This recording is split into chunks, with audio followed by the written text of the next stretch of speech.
Yeah, I mean, we got behind the eight ball early, and for the second, third, and fourth quarter, we did some good things. I don't know how much of it was the fact that they were up 20, but I like the way we competed. I think there's some things that we can do at both ends of the court to be able to sustain a higher level.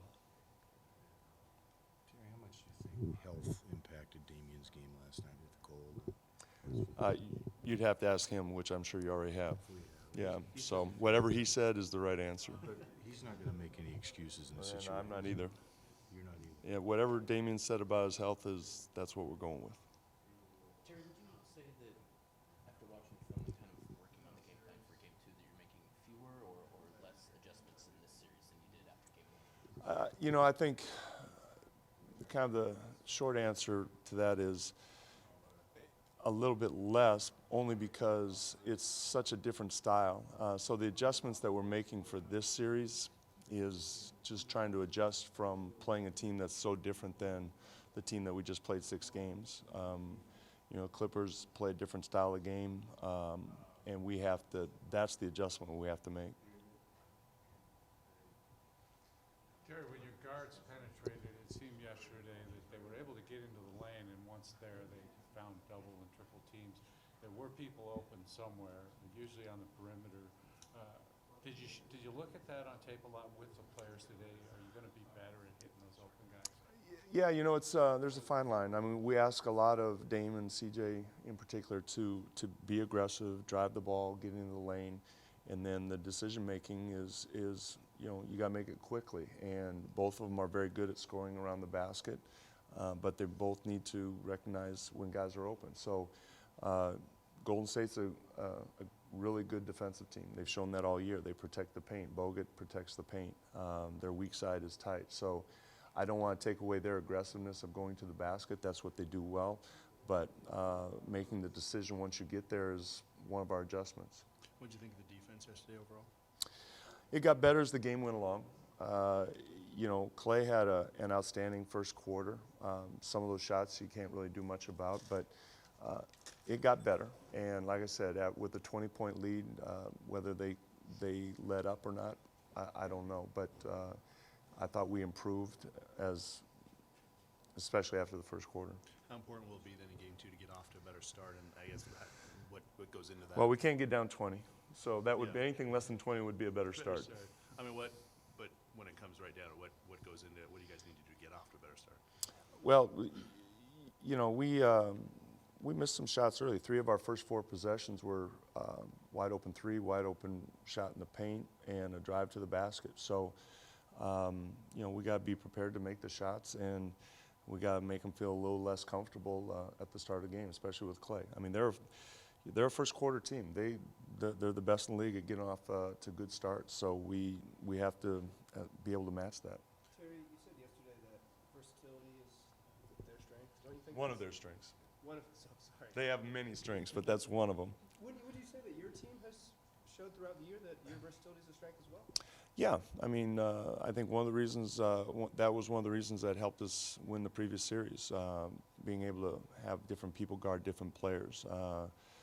Sometimes Mo and Chief playing 3 or 4, being able to play small. Gerald Henderson was playing 4. So I think we have that as well, and it's going to be important because the Warriors put you in a position where they're going to play a small lineup. They're going to have length at different positions in the backcourt. So we're going to have to be able to match that or at least guard it. You mentioned Gerald, 22, 23 hours later. Any thoughts on his altercation with Verjao, and do you have to monitor him a little more closely going forward or not? No, I mean, Verjao made a dirty play. I mean, it was a leg whip, and I thought it was a dangerous play. And I thought Gerald's reaction to being tripped like that was appropriate. Otherwise, no one would have seen it. So it was unfortunate that he got tossed on the second, but you have to defend yourself, and especially against when somebody makes a dirty play. How important is your team chemistry to what you've done this year, and how important will relying on that as you go ahead, how important will that be? Team chemistry is important for everybody. Every good team has it, and you gain confidence from it. And we wouldn't be here if we didn't have it. I think the Warriors have really good team chemistry. So, you look at all the good teams. It's important for everybody. Their ability to switch on the defensive end. Do you guys have counters for that? Counters, I think it's more about reads. If you reading a slip or if they're switching and you're the screener, being aware that you might be an option. But it's hard to, during the course of play, you can set up a play here and there, but I think during the flow of the game, you have to make reads. It's when you play the Warriors, you have to make good reads at both ends of the court. You got some good play from your bench yesterday. What do you like about what those guys did in game 1?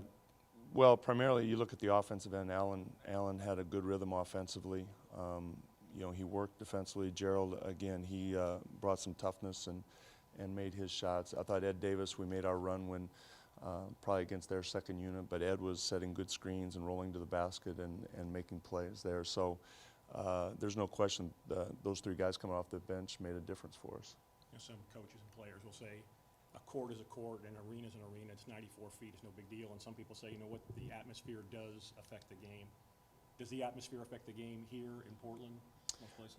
Yeah, this is a great home environment. Moda Center is a great home environment, and one of the reasons we won the first series was we didn't lose a game at home, and that's a key. I mean, and for us to win the series, we're going to have to win a game here. So that's pretty obvious. Terry, when dealing with their small lineups, how do you decide if you're going to go small as well, if you're going to try to punish them by staying big? Because those are based on what I mentioned about maybe that also being an option as well.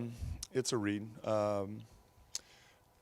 I'll be dating myself, but when Seattle beat Golden State back in 92, 93, something like that, and Nelly was playing small ball, and George stayed big with Benoit Benjamin and Derek McKee and Sean Kemp, and so they beat them playing to their strengths. I think the important thing is that you play to your strengths more than anything else.